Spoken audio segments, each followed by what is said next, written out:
నమస్తే ఫ్రెండ్స్, నేను మీ Sravani Harsha. Welcome back to our channel. ఇవాళ మన కథ కొడుకు కోడలి దురాశకి దక్కిన ఫలితం. కథని చివరి వరకు వినండి. నచ్చితే కనుక ఖచ్చితంగా తప్పకుండా ఒక్క లైక్ చేయండి. ఈ కథ పైన మీ విలువైన స్పందనని కామెంట్ రూపంలో మాకు తెలియజేయండి. కొత్తవారు ఎవరైనా చూస్తున్నట్లయితే మన ఛానల్ని సబ్స్క్రైబ్ చేసుకోండి. అంజలి చాలా రోజుల తర్వాత మార్కెట్కి వెళ్ళింది. ఇంతకుముందు మార్కెట్కి వెళ్లే దారిలో ఒక వృద్ధురాలు రోడ్డు పక్కన పాత చిరిగిన బట్టలతో ఒక పాత పెట్టెను భద్రపరుచుకుంటూ కూర్చుని ఉండేది. కానీ ఈ రోజు చూస్తే ఆ స్థలం అంతా ఖాళీగా ఉంది.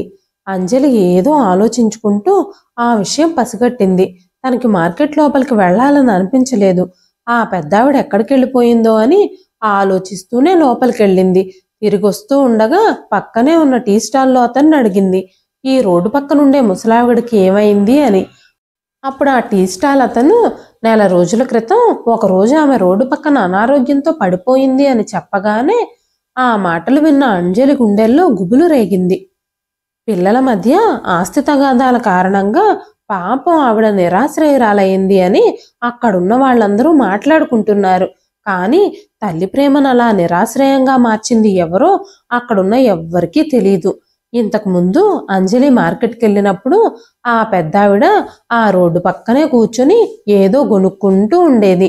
ఎవరైనా ఆవిడని ఇబ్బంది పెడితే ఆమె వాళ్ళ వెంట పరిగెత్తేది. చాలాసార్లు అంజలి భోజనం తీసుకెళ్లి తనకివ్వాలనుకుంది. అయితే ఆవిడికి ఎప్పుడు కోపం వస్తుందో, ఎప్పుడు ప్రశాంతంగా ఉంటుందో ఆవిడికే తెలియదు. అందుకే ఎవ్వరూ ఆమె దగ్గరికి వెళ్లరు. రాత్రిపూటే ఆ టీ స్టాల్ అతను ఏదో ఒక ఆహారాన్ని ఆవిడ పక్కనే ఉంచుతాడు. ఆవిడే ఆకలేసినప్పుడు ఆహారం తీసుకొని తింటుంది. విపరీతమైన చలిలో కూడా ఆమె అక్కడే పడుకుంటుంది. మున్సిపాలిటీ వాళ్ళు రోడ్డు పక్కన అలాంటి వాళ్ళు ఉండకుండా చాలా ప్రయత్నాలు చేస్తారు. కానీ ఆవిడ ఆ రోడ్డు పక్క నుంచి వెళ్ళడానికి అస్సలు ఒప్పుకోదు. కొంతమంది వ్యక్తులు ఆమె చలికి తట్టుకోలేకపోతుందని రోడ్డు పక్కన చలిమంటలు వేస్తారు. కొంతమంది వెచ్చని బట్టలు, దుప్పట్లు, రగ్గులు కూడా తెచ్చి ఆవిడకిస్తారు. అయినా డబ్బున్న వాళ్ళు ఏం చేసినా వాళ్ళని ఎవ్వరూ ఏమీ అనరు. ఆవిడ కొడుకు దగ్గర చాలా డబ్బుంది. మొదట్లో ఎవరో ఒకరు పట్టించుకోవాలని పట్టించుకుంటారు. కానీ ఈరోజు వాళ్ళ బాధ్యతల నుంచి వాళ్ళు విముక్తి పొందారు. ఇలా చెప్పుకుంటూ అనుకుంటూనే గొనుక్కుంటూనే ఆమె తన పిల్లల వల్ల కలిగిన బాధల గురించి గుసగుసలాడుతూ ఉండేది. అంజలి ఆమెను ఆసుపత్రికి తీసుకెళ్లాలని ప్రయత్నిస్తే అక్కడ ఉన్న వాళ్ళందరూ ఒప్పుకోకపోవటంతో అంజలి బాధతో ఇంటికి తిరిగొచ్చేది. ఉదయం నుంచి రాత్రి వరకు ఆవిడ గురించే ఆలోచిస్తూ అంజలికి అస్సలు నిద్ర పట్టలేదు. తను 5వ తరగతి చదువుతున్నప్పుడు ఇలాంటి సంఘటనే ఒకటి జరిగింది. ఒక పెద్దాయన ఒకరోజు అగరబత్తీలు అమ్మడానికి వచ్చాడు. ఆ రోజు చాలా వేడిగా ఉంది. మధ్యాహ్నం అందరూ ఇంట్లోనే ఉన్నారు. ఎవరో తలుపు తడుతున్న శబ్దం అనిపించింది. అంజలి బయటకు వెళ్లి చూసేసరికి అగరబత్తీలు అమ్మే అతను చెమటతో తడిసి ముద్దైపోయి నిలబడున్నాడు. అంజలి వెంటనే ఆయనకి కూర్చోడానికి కుర్చీ వేసింది. ఆ తర్వాత ఫ్రిడ్జ్లోంచి నీళ్లు తెచ్చి దాంట్లో గ్లూకోజ్ కూడా వేసి అతనికిచ్చింది. కొంతసేపటి తర్వాత ఆయన మామూలు మనిషిలా అయ్యాడు. అంకుల్, మీరింత వేడిలో ఇంత మిట్ట మధ్యాహ్నం పూట ఎందుకు బయటకు వచ్చారు అనగానే ఆయన నవ్వుతూనే, నా పరిస్థితి అలాంటిదమ్మా అని చెప్పారు. సరే అయితే రోజు రండి అంకుల్, మేమిక్కడ మీ దగ్గరే అగరబత్తీలు తీసుకుంటాం అని చెప్పింది అంజలి. ఇప్పుడు అది అతనికి రోజువారీ దినచర్యగా మారిపోయింది. ఆయన రోజు వాళ్ళ ఇంటికి వస్తూ ఉంటాడు. ప్రతిరోజు అంజలి ఆయనకి బ్రెడ్ లేదంటే ఏదో ఒక స్నాక్ ఐటము తినడానికి ఇస్తూ ఉంటుంది. తాగడానికి ఏమైనా కూడా ఇస్తుంది. మామూలు రోజుల్లో అంజలి స్కూల్కి వెళ్లే ముందు శని ఆదివారాల్లో 1, 1:30, 2ంటికి వచ్చేవాడు. అలాంటి వాళ్లకు భోజనం పెట్టడం చాలా పుణ్యమని అంజలి వాళ్ళ అమ్మతో చెప్పి ఆయనకి భోజనం కూడా పెట్టించేది. ప్రతిరోజు అగరబత్తీల ప్యాకెట్లతో పాటు అంజలికి చాలా ఆశీర్వాదాలు దొరికేవి. అగరబత్తీలు అమ్మే వ్యక్తిని వాళ్ళ తాతగారికి పరిచయం చేయాలని అంజలి ఆరాటపడేది. అనుకోకుండా ఒకరోజు అంజలి వాళ్ళ తాతయ్య గారు ఆ ఊరికి రావడంతో అదే సమయానికి అగరబత్తీలు అమ్మే ఆయన కూడా వాళ్ళ ఇంటికి చేరుకున్నాడు. అంజలి ఈ విషయం అంతా వాళ్ళ తాతయ్యకి చెప్పింది. అంజలి వాళ్ళ తాతయ్య ఆయన మాట్లాడుకోవడం మొదలుపెట్టారు. అంజలి వాళ్ళ తాతగారు ఆయన్ని తన గతం గురించి అడిగినప్పుడు అగరబత్తీలు అమ్మే ఆయన నాకు ఒక కొడుకున్నాడు అని చెప్పారు. పెళ్ళైన 15 ఏళ్ల తర్వాత భార్యాభర్తలిద్దరం చాలా ప్రార్థనలు చేసి ఎన్నో దేవాలయాలు, గుళ్ళు, గోపురాలు, మసీదులు, చర్చిలకి తిరిగిన తర్వాత మాకొక కొడుకు జన్మించాడు. ఎంతో ప్రేమతో పెంచుకున్నాం. నేను కట్టుకున్న 3 బెడ్రూమ్ ఇల్లు ఉంది. నేను బొమ్మల వ్యాపారం చేసేవాణ్ణి. నా కొడుకు మెల్లమెల్లగా నా వ్యాపారాన్ని చూసుకోవడం మొదలుపెట్టాడు. నాకు చాలా ఆనందంగా అనిపించింది. కొడుకు బాధ్యతలు తీసుకుంటే హాయిగా విశ్రాంతి తీసుకోవచ్చు అని అనుకున్నాను. ఒక అందమైన అమ్మాయిని చూసి మా కొడుక్కి పెళ్లి కూడా చేశాము. 6 ఏళ్లు గడిచిపోయాయి. ఆ తర్వాత కొడుకుకి వ్యాపారాన్ని, కోడలికి ఇంటి బాధ్యతల్ని అప్పచెప్పి నేను, నా భార్య తీర్థయాత్రలకు వెళ్ళాం. ఒక నెల రోజుల తర్వాత యాత్రల నుంచి తిరిగొచ్చేసరికి అంతా మారిపోయింది. కొడుకు కోడలు మమ్మల్ని ఇంట్లోకి రానివ్వలేదు. యాత్రల నుంచి తిరిగొచ్చేసరికి నా కాళ్ళ మీద ఒక చిన్న ర్యాష్ వచ్చింది. అది కొద్ది కొద్దిగా పెరుగుతూ ఉంది. నీళ్లు మారడం వల్ల అలా జరిగింది. కానీ ఇలాంటి వ్యాధితో ఇంట్లోకి వస్తే వాళ్ళ పిల్లలకు కూడా ఆ వ్యాధి వ్యాపిస్తుందని వాళ్ళిద్దరూ మమ్మల్ని ఇంట్లోకి రానివ్వలేదు. నాకు తెలిసిన వాళ్ళ దగ్గర కొంచెం డబ్బులు అప్పుగా తీసుకొని ఎలాగోలాగా మేము బ్రతకడానికి ఏర్పాట్లు చేశాను. వయసులో ఉన్నప్పుడు నేను ప్రతి పనిని ఆనందంతో చేసేవాణ్ణి. కానీ ఇప్పుడు ఏ పని చేయాలన్నా కన్నీళ్ళు వస్తున్నాయి. నా భార్య అప్పడాలు చేసి షాపుల్లో అమ్ముతుంది. నేనేమో ఇలా అగరబత్తీలు అమ్ముతున్నాను. మనవాళ్ళని చూడాలని మా మనసులు తహతహలాడుతున్నాయి. కానీ కొడుకు కోడలు మమ్మల్ని వాళ్లతో కలవనివ్వడం లేదు. నాకు తెలిసిన వాళ్ళు పోలీస్ స్టేషన్లో కొడుకు కోడలపై కంప్లైంట్ ఇవ్వమని సలహా ఇచ్చారు. కానీ నేను ఎవరికి వ్యతిరేకంగా వెళ్ళాలి? మమ్మల్ని బాధ పెట్టింది మా శత్రువులేం కాదు, కన్న కొడుకు కోడలు. ఏ జన్మలో చేసుకున్న పాపమో మమ్మల్ని ఇలా వెంటాడుతుంది అని చెబుతూ ఉండగానే ఆయన కళ్ళు కన్నీళ్లతో నిండిపోయాయి. అలా చాలా రోజులు గడిచిపోయాయి. ఇప్పుడు అగరబత్తీలు అమ్మే వ్యక్తి అంజలి వాళ్ళ కుటుంబంలో భాగంగా మారిపోయారు. వారం రోజుల పాటు ఆయన అగరబత్తీలు అమ్మడానికి రాకపోవటంతో అంజలి చాలా బాధపడింది. ఇంట్లో వాళ్ళందరూ కూడా బాధపడ్డారు. వారం రోజుల తర్వాత ఆయన మళ్ళీ వచ్చాడు. గడ్డం పెరిగిపోయి చాలా బలహీనంగా కనిపించాడు. ఏమైంది అంకుల్, ఎందుకు మీరు రాలేదు ఇన్ని రోజులు అని అంజలి అడిగినప్పుడు అంజలితో ఆయన, నా భార్య ఇక లేదు, తన ఈ లోకాన్ని విడిచిపెట్టి వెళ్ళిపోయింది. అయినా పర్వాలేదు, ఇప్పుడు నాకు ఎలాంటి బాధ లేదు. నేను ప్రశాంతంగానే ఉన్నాను. ఎందుకంటే నా భార్య ఆకలితో అలమటిస్తున్నప్పుడు, తను ఈ వయసులో కష్టపడి పనులు చేస్తున్నప్పుడు, ఇంటింటికి తిరిగి అప్పడాలు అమ్ముతున్నప్పుడు నా గుండె నాలోనే మండిపోతూ ఉండేది. తనని ఈ వయసులో ఇన్ని బాధలు పెడుతున్నానని నాకు చాలా బాధ కలిగేది. కానీ ఇప్పుడు ఆ దేవుడే ఆమెకు విశ్రాంతినిచ్చాడు. ఇప్పుడిక ఈ లోకంలో నా డ్యూటీ కూడా పూర్తయిపోయింది అని చెప్పి ఆయన వెళ్ళిపోయాడు. 2-3 రోజుల తర్వాత ఆయన కూడా ఈ లోకాన్ని వదిలి శాశ్వతంగా వెళ్ళిపోయారు. పిల్లలు గొడవ చేయటంతో తన ఆలోచనల నుంచి బయటకొచ్చింది అంజలి.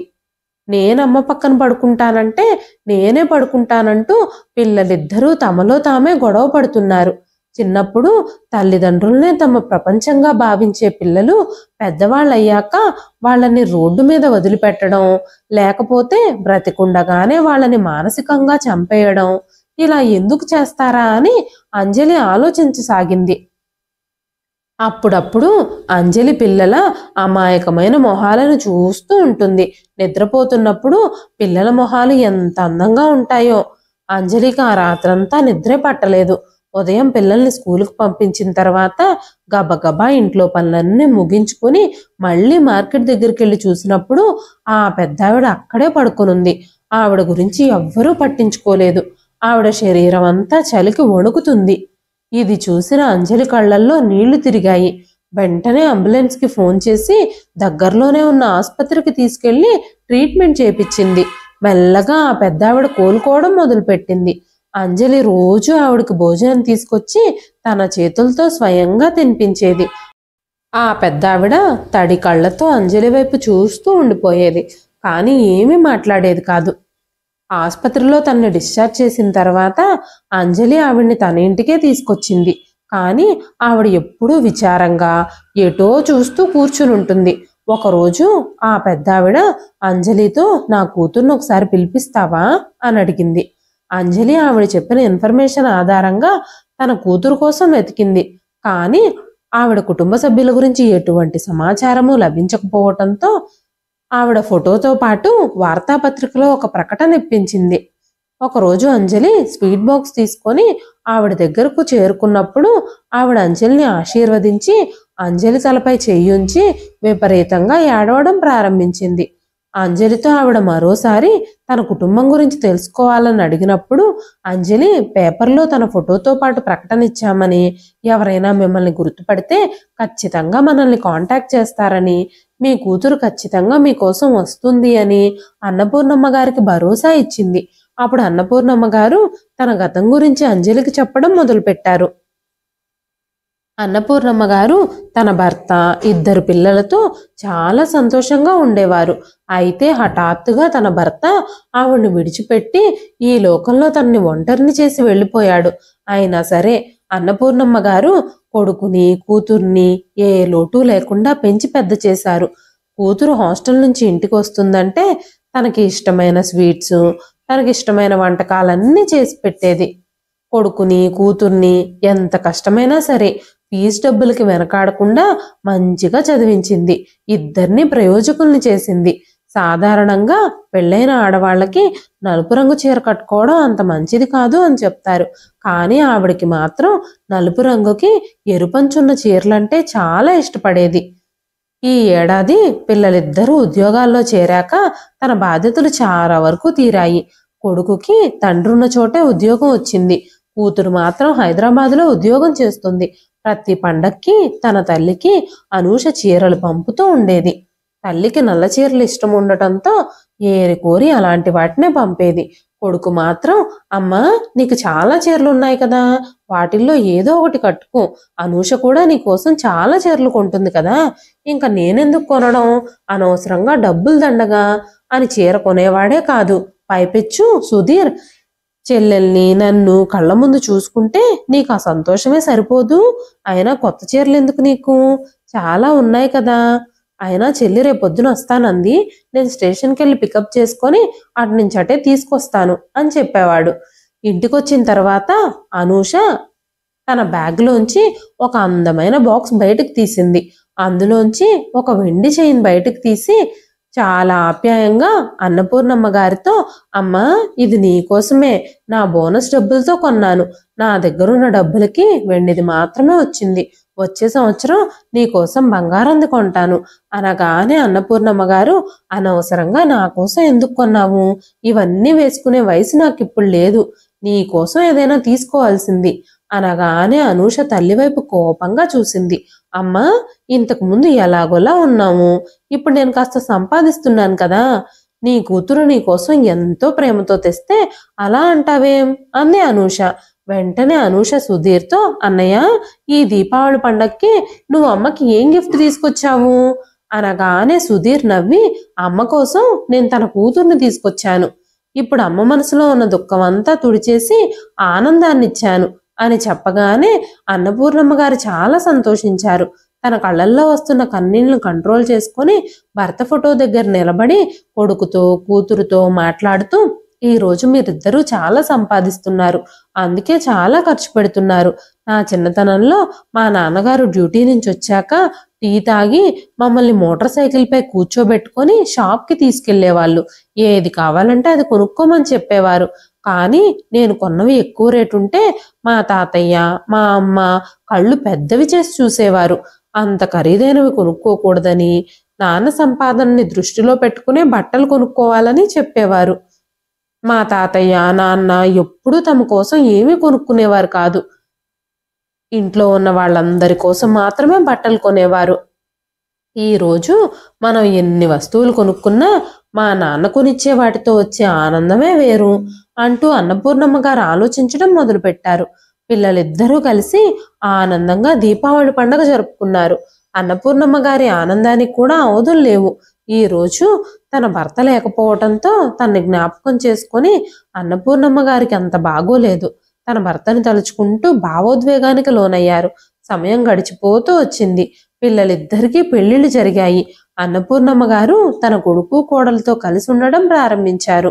దీపావళి పండుగ దగ్గరకు వచ్చేసరికి కోడలు ప్రియ తన తల్లికి ఫోన్ చేసి, అమ్మా నేనేం చెయ్యాలి? పండగ వస్తుందంటేనే టెన్షన్ పెరిగిపోతోంది. ఇల్లంతా శుభ్రం చెయ్యాలి. ఎన్ని పనులున్నాయి. వీటన్నింటితో నేను చాలా విసిగిపోతున్నాను. పిల్లల కోసం షాపింగ్స్ చేయాలి, పిండి వంటలు చేయాలి, దీపావళికి కావాల్సిన సామాన్లన్నీ మార్కెట్ నుంచి కొనుక్కురావాలి. మా మామయ్య గారు ఎలాగూ లేరు. మా అత్తయ్య గారు మాత్రం మాతోనే ఉంటారు కదా. ఈ పండక్కి మీ అల్లుడు తన చెల్లెల్ని కూడా తీసుకొచ్చి ఇక్కడ పడేస్తాడు అనుకుంటా. ఎలాగోలాగా వాళ్ళ చెల్లికి పెళ్లి చేసేసాం. కానీ ఈ వృద్ధురాలు మాత్రం నా నెత్తి మీద గుదిబండలా తయారయ్యింది. ఆమె ఎప్పుడు చచ్చిపోతుందో తెలీదు అంటూ ప్రియ తన తల్లితో చెప్తోంది. వెంటనే ప్రియ తల్లి, మీ అత్తగారు అంత తొందరగా ఏం చచ్చిపోర్లేవే, ఆవిడ చాలా ఆరోగ్యంగా ఉంది అంటూ నువ్వు కాస్త తెలివిగా ఆలోచించి మీ అత్తగారితో ఆడపడుచుతో ఇల్లంతా శుభ్రం చేయించుకో.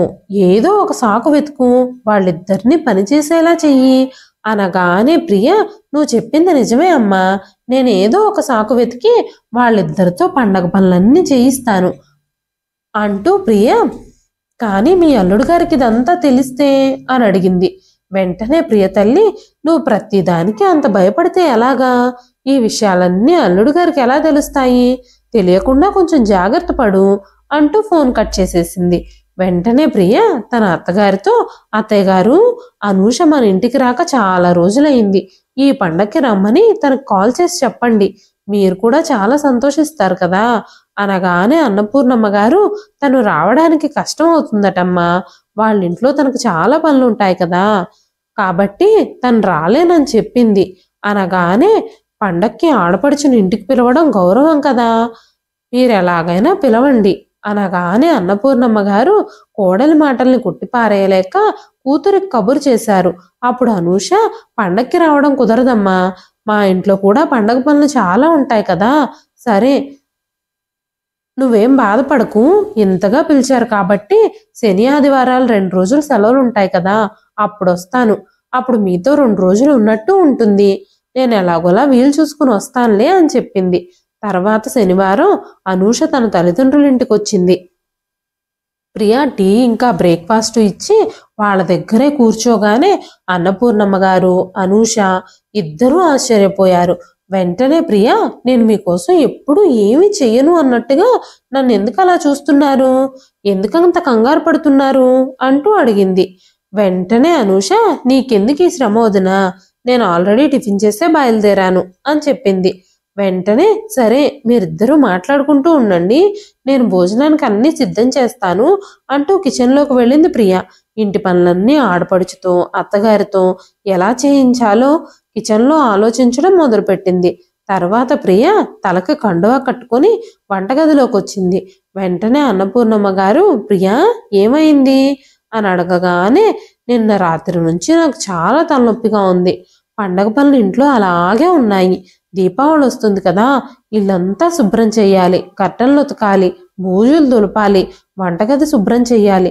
నాకు సహాయం చేయడానికి ఎవ్వరూ లేరు అనగానే అనూష బయటకొచ్చి, వదినా నువ్వు కొంచెం విశ్రాంతి తీసుకో, ఒంట్లో బాగోలేదంటున్నావు కదా, అమ్మ నేను అన్ని పనులు చేస్తాము, ఫుడ్ కూడా నేను బయట నుంచి ఆర్డర్ చేస్తాను అనగానే ప్రియ, లేదు లేదు, నువ్వు మా ఇంటికి వచ్చిన గెస్ట్వి, నీతో అలా ఎలా పని చేపిస్తాను, నేనే ఏదో ఒక ఇబ్బంది పడతానులే అనగానే అనూష, నువ్వు ఏం బాధపడకొదినా, నువ్వు వెళ్ళి రెస్ట్ తీసుకో అంది.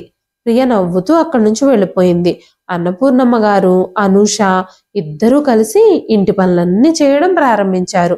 అన్నపూర్ణమ్మ గారు అనూషతో, ఇక చాలే అనూష, చేసినంత వరకు వదిలేసేయి, ఇదంతా కోడలు చేసిన ప్లాను, నీకు అర్థం కావడం లేదు, అందుకే నిన్ను ఇక్కడికి పిలిపించింది, నాకు ఇప్పుడిప్పుడే అర్థమవుతుంది అనగానే అనూష, అలా ఎందుకు అనుకుంటున్నావమ్మా, నాకు ఇల్లు పిల్లలు ఉన్నారు, ఇంటి పనులు చేయడానికి సిగ్గుపడ్డం ఎందుకు అనగానే అన్నపూర్ణమ్మ గారు, నిజమే, కానీ మనకు విలువలేని చోట ఇవన్నీ చేయాల్సిన పని లేదు అన్నారు.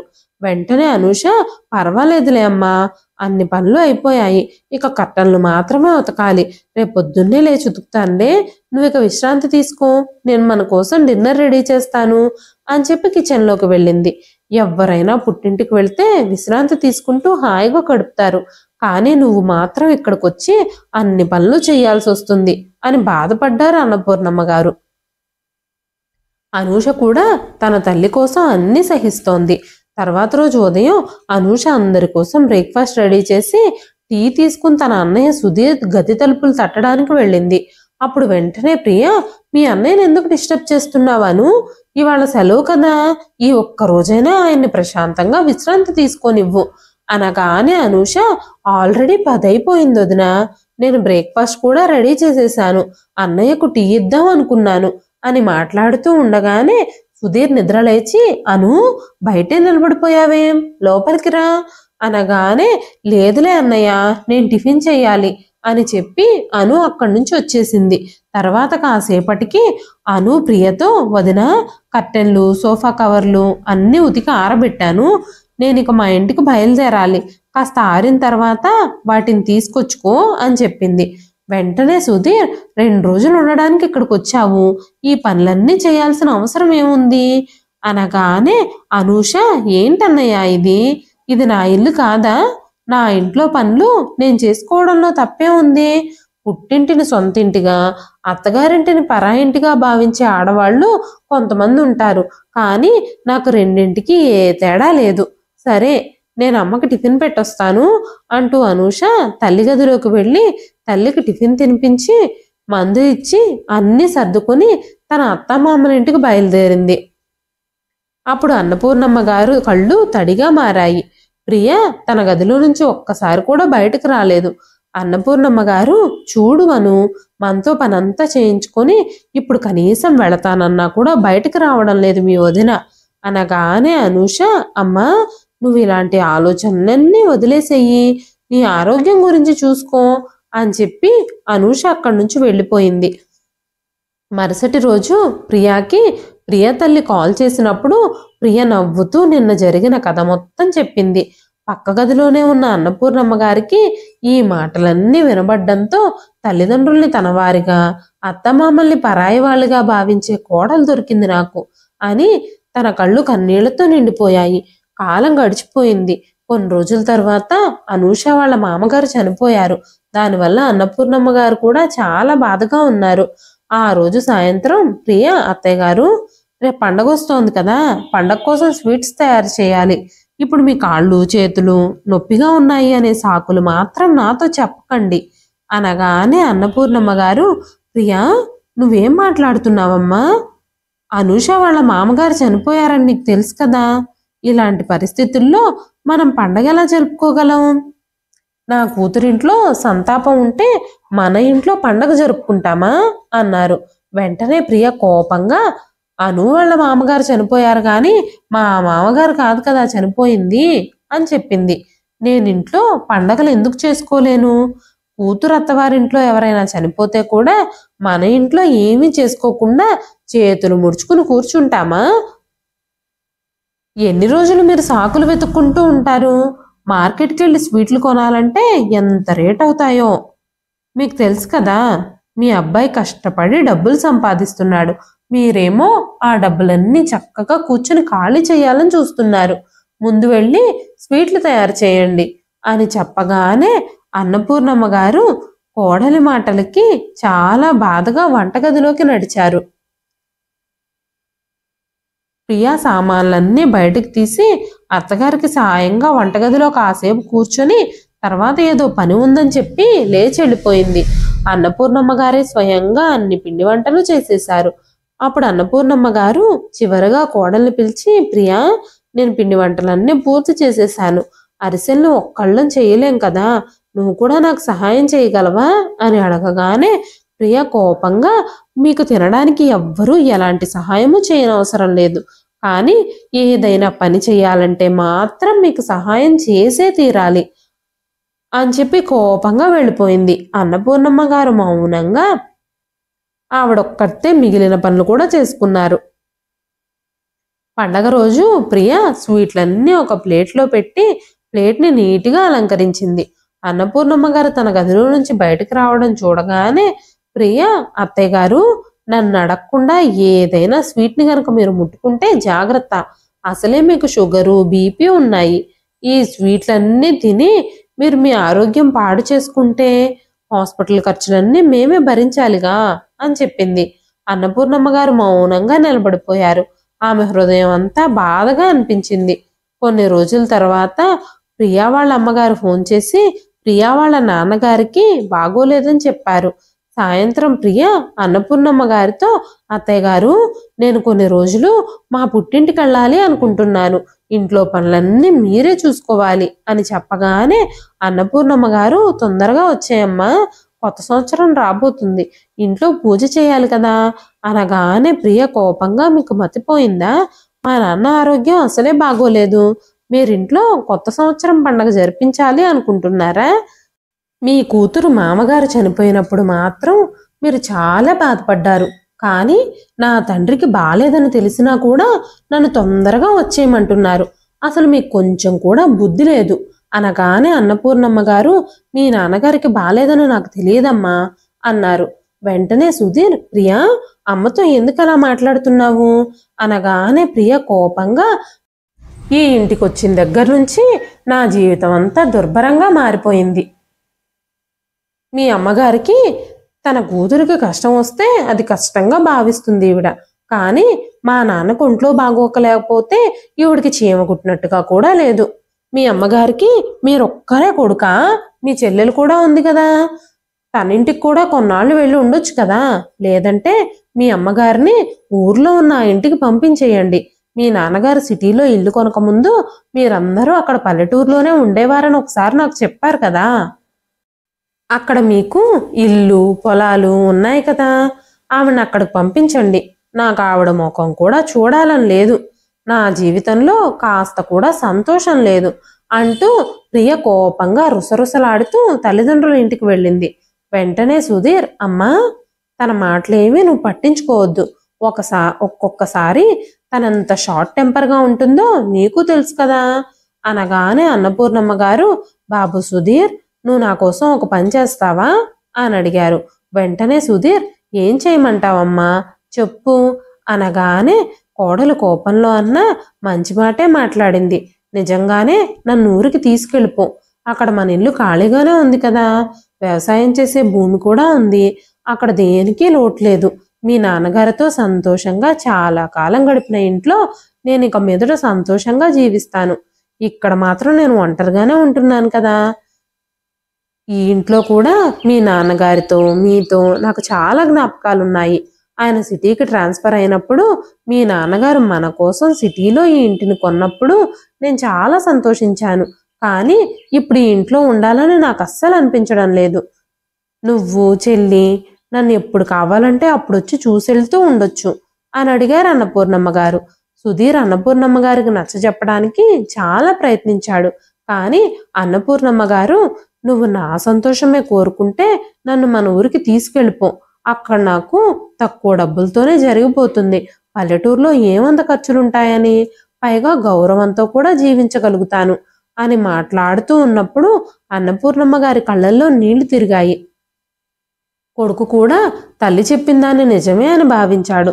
సరే అమ్మా, ప్రియని రానివ్వు, ఆ తర్వాత నేను నిన్ను ఊరికి తీసుకెళ్లి వదిలొస్తాను అని చెప్పాడు.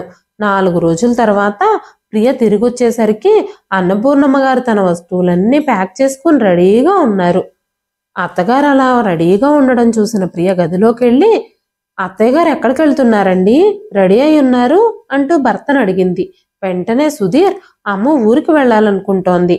ఇక్కడ మీ ఇద్దరికి మధ్యలో ప్రశాంతతే లేదు, అందుకే అమ్మను ఊర్లో వదిలేయాలని అనుకుంటున్నాను అని సుధీర్ చెప్పగానే ప్రియ కోపంగా, మీకేమైనా పిచ్చి పట్టిందా? మీ అమ్మగారు ఊరికెళ్ళిపోతే ఇక్కడ ఇంట్లో పనులన్నీ నేనే చేసుకోవాలా? నాకు చాలా ఇబ్బంది అయిపోతుంది. నేనేదో మొన్న కోపంలో మీ అమ్మగారిని ఊరికి పంపించేయమంటే మీరు ఇలా నిజంగానే పంపించేయాలని చూస్తారా? మీ అమ్మగారు ఎక్కడికి వెళ్ళడానికి వీల్లేదు. మీ అమ్మగారు ఊరికెళ్ళిపోతే చుట్టుపక్కల వాళ్ళు మీ చెల్లెలు కలిసి మీ అమ్మని మన మీదకి రెచ్చగొడతారు అని చెప్పింది ప్రియ. మీ అమ్మ ఆ ఇల్లు పొలాలు అన్నీ మీ చెల్లెల పేరు మీదో లేదంటే ఎవరో ఒక బంధువుల పేర్ల మీదో రాసేస్తుంది. మీకేమీ ఇవ్వదు. ఒక్కసారి మన పిల్లల గురించి ఆలోచించండి. మనం ఇన్ని రోజులు ఆవిడ మన దగ్గరే చూసుకున్నాం కదా, ఇప్పుడు ఆవిడ ఊరికి పంపించేస్తే మనకు ఆవిడ చిల్లిగవ్వ కూడా ఇవ్వదు. నేను ఎందుకు చెప్తున్నానో అర్థం చేసుకోండి అంది ప్రియ. భార్య మాటలు విన్న తర్వాత సుధీర్ మనసులో కూడా అత్యాశ వచ్చేసింది. వెంటనే అన్నపూర్ణమ్మ గారి దగ్గరికి వెళ్ళి, ఊరికెళ్ళి ఏం చేస్తావమ్మా, అక్కడ నిన్నెవరు చూసుకుంటారు, నీకేదైనా జరిగితే ఎవరు నీకు సేవ చేస్తారు అన్నాడు. అన్నపూర్ణమ్మ గారికి కోడలు కొడుకుకేదో నూరిపోసిందని అర్థమైపోయింది. వెంటనే ఆవిడ, మొన్న నేను నీతో ఈ విషయం గురించి మాట్లాడినప్పుడు నువ్వు సరే అన్నావు కదా, ఇప్పుడు నీకేమైంది అనగానే సుధీర్, ప్రియ వద్దంటోందమ్మా, నిన్నక్కడ చూసుకోవడానికి ఎవ్వరూ లేరు కదా, ఒంటరిగా అత్తయ్య గారిని ఊరికెలా పంపుతావు అంటోంది అనగానే అన్నపూర్ణమ్మ గారు, అమ్మ ప్రియ, నాకు ఇక్కడ ఉండడం అస్సలు ఇష్టం లేదు, బోన్లో బంధించినట్టుగా అనిపిస్తోంది అని చెప్పగానే ప్రియ, సరే అత్తయ్య గారు, మీరెక్కడ ఉండాలని అనిపిస్తే అక్కడే ఉండేలా మీకోసం నేను ఏర్పాట్లు చేస్తాను, కానీ ఒక్క 4 రోజులు ఓపిక పట్టండి అని చెప్పింది ప్రియ. తన గదిలోకి వెళ్ళిన అన్నపూర్ణమ్మ గారు తన కోడలు ఎందుకు అలా చెప్పిందో అని ఆలోచించడం మొదలుపెట్టింది. తన కోడలి మనసులో ఏదో పెద్ద ప్లానే నడుస్తోందని ఆవిడ సందేహించింది. ఎందుకంటే ఇప్పుడే తను వాళ్ళ పుట్టింటికి వెళ్ళొచ్చింది. ప్రియా తన తల్లితో ఫోన్లో మాట్లాడితేనే చాలా కుట్రలు చేస్తుంది. ఇప్పుడు స్వయంగా తనే వెళ్ళొచ్చింది. తన మనసులో ఎన్ని కుట్రలు నడుస్తున్నాయో, ఏం చేయబోతుందో అన్నపూర్ణమ్మ గారికి అర్థం కాలేదు. ఆ రోజు రాత్రి సుధీర్ ప్రియను అడిగాడు, నువ్వు మా అమ్మతో తనని ఇష్టమైన చోటుకు పంపిస్తాను అని చెప్పావు కదా, నువ్వేం చేయాలనుకుంటున్నావు, అసలు నీ ప్లాన్ ఏంటి అని అడిగాడు. వెంటనే ప్రియ, అత్తయ్య గారిని వృద్ధాశ్రమానికి పంపిద్దామని నేను అనుకుంటున్నాను, కానీ ఆశ్రమం కట్టే డబ్బులు కూడా దండగే అనిపిస్తోంది ఇప్పుడు, అందుకే ఆవిడ్ని తెలివిగా వదిలించుకొని ఏ రోడ్డు మీద వదిలేద్దాం, అంతకంటే ముందుగానే ఊర్లో ఉన్న భూమిని ఇంటిని మన పేరు మీదకి వచ్చేటట్టు ఆవిడ చేత పత్రాలపై ఎలాగైనా సంతకం చేయించాలి, ఎలాగోలాగా మోసం చేసి ఆ పత్రాలపై సంతకం చేయించుకొని ఆమెను శాశ్వతంగా వదిలించేసుకుందాం అని చెప్పింది ప్రియ. తర్వాత రోజు ప్లాన్ ప్రకారం ఇన్సూరెన్స్ పేపర్లు అని చెప్పి అన్నపూర్ణమ్మ గారితో కొడుకు కోడలు ప్రాపర్టీ పేపర్ల మీద సంతకాలు చేయించుకున్నారు. ఆ రోజు రాత్రి పాలల్లో నిద్రమాత్రలు కలిపి తాగించి నిద్రపోతున్న అన్నపూర్ణమ్మ గారిని తనకు తెలియకుండానే చాలా దూరం తీసుకెళ్లి చీకటిగా నిర్మానుష్యంగా ఉన్న ప్రాంతంలో పడుకోబెట్టి సైలెంట్గా కొడుకు కోడలు ఇంటికి వచ్చేశారు. అన్నపూర్ణమ్మ గారు కళ్ళు తెరిచి చూసేసరికి ఆవిడెక్కడుందో కూడా ఆవిడకు అర్థం కావడం లేదు. ఏం జరిగిందో అర్థం కాక చాలా కంగారు పడిపోయింది. అసలు తను అక్కడికి ఎలా చేరుకుందో కూడా ఆవిడకు అర్థం కావడం లేదు. ఒక్కసారిగా ఆవిడ చుట్టూ ఉన్న పరిస్థితులు చూసి షాక్ అయిపోయింది. తను షాక్కి గురవడంతో ఆవిడ మానసిక పరిస్థితి కూడా క్షీణించింది. ఈ విషయాలన్నీ అంజలితో చెబుతూ ఉండగానే అన్నపూర్ణమ్మ గారు ఏడవడం ప్రారంభించారు. అంజలి ఆమెను కౌగిలించుకొని చాలాసేపు ఓదార్చింది. మరుసటి రోజు న్యూస్ పేపర్లో వచ్చిన తల్లి ఫోటోని చూసి అనూష కాళ్ళ కింద నేల జారిపోయింది. వెంటనే ఆ పేపర్లో ఇచ్చిన అడ్రస్కి అనూష చేరుకుంది. ఎదురుగా ఉన్న కూతుర్ని చూసి అన్నపూర్ణమ్మ గారు ఏడవడం మొదలుపెట్టారు. అనూష కళ్ళు కూడా నీళ్లతో నిండిపోయాయి. అనూష అంజలికి కృతజ్ఞతలు తెలిపిన తర్వాత తన తల్లితో కలిసి అత్తామామల ఇంటికి వచ్చింది. తన అన్నయ్యకి ఎలాగైనా గుణపాఠం చెప్పేందుకు, తన తల్లిని అలాంటి పరిస్థితికి తీసుకొచ్చినందుకు, తల్లి విషయంలో అలా దుర్మార్గంగా ప్రవర్తించినందుకు అన్నా వదినల మీద ఎలాగైనా పగ తీర్చుకోవాలి అనుకుంది. అన్నపూర్ణమ్మ గారు కూడా కొడుకు కోడలి మీద చాలా కోపంగా ఉన్నారు. ఆవిడ వాళ్ళిద్దరికీ ఎలాగైనా బుద్ధి చెప్పాలి అనుకున్నారు. చాలా రోజుల తర్వాత ఆ ఇంటి దగ్గర తల్లి గొంతు వినగానే కొడుకు కోడలి కాళ్ళ కింద నేల జారిపోయింది. అన్నపూర్ణమ్మ గారు అంత పెద్ద నిర్ణయం తీసుకుంటారని కొడుకు కోడలు అస్సలు ఊహించనే లేదు. ప్రియ తన పిల్లలిద్దరినీ సెలవులకి తన తల్లిదండ్రుల ఇంటికి పంపించి తన ఇంటికి తిరిగొచ్చేసరికి వరండాలో 2-3 ఆడవాళ్లు అన్నపూర్ణమ్మ గారితో కలిసి నవ్వుతూ కనిపించారు. వెంటనే ప్రియ అన్నపూర్ణమ్మ గారి దగ్గరకు వచ్చి, అత్తయ్య గారు, మీరెక్కడికి వెళ్ళిపోయారు? వృద్ధాప్యంలో మీ మతిగాని చెడిపోయిందా ఏమిటి? ఇంట్లో నుంచి అసలు ఎందుకు వెళ్ళిపోయారు అంటూ అబద్ధాలు మాట్లాడుతోంది ప్రియ. పక్కనే ఉన్న ఆడవాళ్లు, నువ్వు మీ అత్తగారితో అలా ఎలా మాట్లాడుతున్నావు? నువ్వు ఇలాంటి దానివి కాబట్టే అన్నపూర్ణమ్మ కూతురింటికొచ్చింది. అందరి ముందే నువ్వు ఇలా ప్రవర్తిస్తున్నావంటే ఒంటరిగా ఉన్నప్పుడు తన పరిస్థితి ఎలా ఉంటుందో అని మాట్లాడుకుంటున్నారు అందరూ. వెంటనే సుధీర్, అమ్మా, నీ నుంచి మేమిదంతా ఊహించలేదు, నువ్వు అసలు ఏం చేస్తున్నావు అనగానే అన్నపూర్ణమ్మ గారు సుధీర్ని లాగిపెట్టి చెంపదెబ్బ కొట్టారు. నేను కూడా మీ నుంచి ఇదంతా ఊహించలేదు. మీరిద్దరూ నా ఆస్తిని లాక్కొని నన్ను నడి రోడ్డు మీద వదిలేశారు. ముక్కు మొహం తెలియని ఒక అమ్మాయి నాకు మళ్ళీ జీవితాన్నిచ్చింది. మీరు ఎలాంటి ఆశతో ఇలాంటి పనులన్నీ చేశారో నాకు తెలియదు అనగానే ప్రియ కోపంగా, మా మీద అలాంటి ఆరోపణలు చేస్తే ఎవ్వరూ నమ్మరు అంది. వెంటనే అన్నపూర్ణమ్మ గారు కోపంగా కోడలి చెంప మీద కూడా లాగిపెట్టి కొట్టారు. వెంటనే ప్రియ, ఇప్పుడు ఆస్తంతా మా పేరు మీదే ఉంది, మా ఆస్తి తీసుకోవడానికి నువ్వెవరు అంటూ అన్నపూర్ణమ్మ గారితో గట్టిగా మాట్లాడింది. నీ తల్లిదండ్రుల్ని నీ వారిగా, అత్తగారిని అపరిచితురాల్లా భావించే నువ్వు నా ఆస్తిలో వాటా ఎలా పొందుతావు? నీ తల్లిదండ్రుల ఇంటికెళ్ళి నీ కోసం ఆస్తులు అడుగు. ఇన్ని రోజులు వాళ్ళ మాటలే కదా నువ్వు విన్నావు. ఇప్పుడు ఆస్తి కూడా వాళ్ళ దగ్గరే తీసుకో. నా ఆస్తి మీద మీకు ఎలాంటి హక్కు లేదు. నాకు తెలియకుండా మీరు పెట్టించుకున్న సంతకాలు చల్లనే చల్లవు. మీరు మనుషులు కాదు, మానవ రూపంలో ఉన్న తోడేళ్లు. తల్లిదండ్రుల విషయాల్లో తన కర్తవ్యాన్ని నిర్వర్తించే వాళ్ళు మాత్రమే తల్లిదండ్రుల ఆస్తిని పొందుతారు అని అన్నపూర్ణమ్మ గారు అనగానే, ప్రియా, అత్తయ్య గారు మీరేం మాట్లాడుతున్నారు అంది. వెంటనే అన్నపూర్ణమ్మ గారు, మీరిప్పుడు స్పష్టంగా వినండి. నేను బ్రతికున్నంత కాలం ఆస్తి నాదే.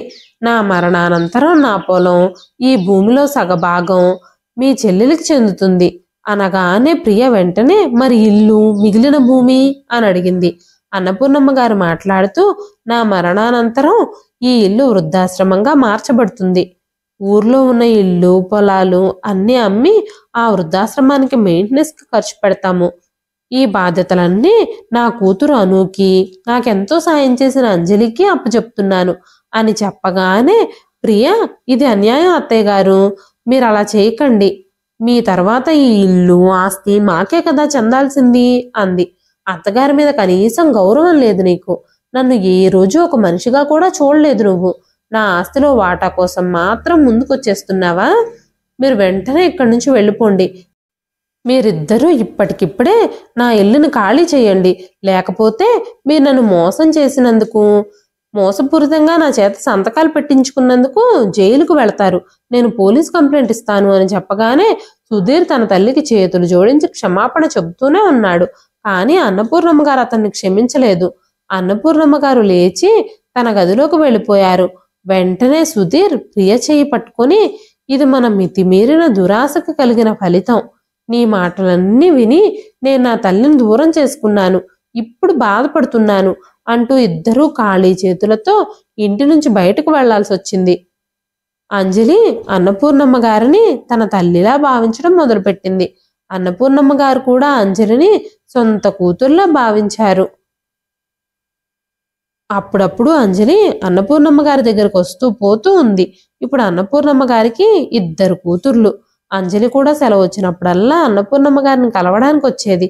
అంజలి ఇంకా అనూష సొంత అక్కా చెల్లెళ్ళలాగా ఉండేవారు. అన్నపూర్ణమ్మ గారిప్పుడు ఇద్దరు కూతుర్ల సంరక్షణలో చాలా సంతోషంగా గడుపుతున్నారు. ఆవిడ ఎప్పటికీ కొడుకుని, కోడల్ని క్షమించనే లేదు. తన ఆస్తిలో చిల్లిగవ్వ కూడా కొడుక్కి, కోడలికి దక్కనివ్వలేదు. ఇదండి ఈ రోజు కథ. ఈ కథ మీకు ఎలా అనిపించింది? ఈ కథ పైన మీ విలువైన స్పందనని కామెంట్ రూపంలో మాకు తెలియజేయండి. కథ నచ్చితే ఖచ్చితంగా ఒక్క లైక్ చేయండి.